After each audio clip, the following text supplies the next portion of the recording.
সরকার ডিম এবং মুরগির দাম নির্ধারণ করে দিলেও তা মানছেন না বিক্রেতারা। মুরগি কিছুটা কমে বিক্রি হলেও ডিমের দাম আগের মতোই। তবে মুরগির দামও বাড়ার আভাস দিয়েছেন দোকানিরা। প্রতিনিধিদের তথ্যচিত্রে ডেস্ক রিপোর্ট। বন্দর নগরী চট্টগ্রামে প্রতি হালি ডিম বিক্রি হচ্ছে ৫৫ টাকায়। একটি ডিম কিনলে দাম পড়ছে ১৪ টাকা, ডজন ১৬০ টাকা। কোনো কোনো দোকানে ১৫ টাকা করেও বিক্রি হচ্ছে ডিম, অথচ সরকার নির্ধারিত মূল্য ১১ টাকা ৮৭ পয়সা। বাড়তি দামে বিক্রি হচ্ছে মুরগিও। বেশিরভাগ দোকানে ব্রয়লার নির্ধারিত ১৮০ টাকা ও সোনালী মুরগি ২৬০ টাকা কেজি দরে বিক্রি হলেও কোথাও কোথাও দাম কেজিতে ১০-১৫ টাকা বেশি রাখা হচ্ছে।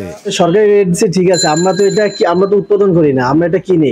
এখন আমরা কিনে আনি বেশি রেট, আমরা কিভাবে কম রেটে বিক্রি করবো? বন্যার কারণে মাল সবগুলা মারা গেছে, এই কারণে খাদ্য দামও বাড়তি, বাচ্চার দামও বাড়তি।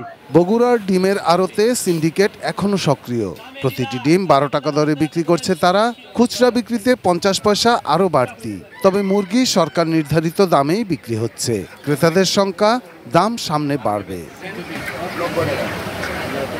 কুষ্টিয়ায় ডিমের ডজন ১৬০ টাকা।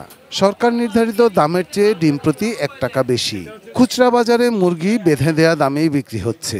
তবে দ্রুতই দাম বাড়ার আভাস দিচ্ছে পাইকারি ব্যবসায়ীরা।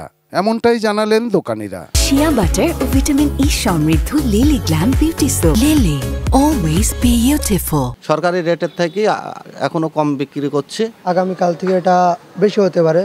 রাজধানীর পাশেই সাভারে ডিমের বড় মোকাম। সেখানে খুচরা বাজারেও ডিমের দাম ৫৫ টাকা হালি। মুরগির দামও কেজিতে অন্তত ১০ টাকা বেশি। ব্রাহ্মণবাড়িয়ার কোথাও কোথাও মুরগি কেজিতে ১০ থেকে ১৫ টাকা বেশিতে বিক্রি হচ্ছে। গোপালগঞ্জেও ডিমের দাম বেশি, তবে মুরগি বিক্রি হচ্ছে নির্ধারিত দামে। লক্ষ্মীপুরে ডিম ও মুরগি দুটোই বেঁধে দেয়া দামের চাইতে বেশিতে বিক্রি হচ্ছে। তবে উত্তরের জেলা ঠাকুরগাঁওয়ে ডিম নির্ধারিত দামে বিক্রি হচ্ছে, আর মুরগি বিক্রি হচ্ছে নির্ধারিত দামেরও কমে। Shahidul Rana, desk report, ATN news.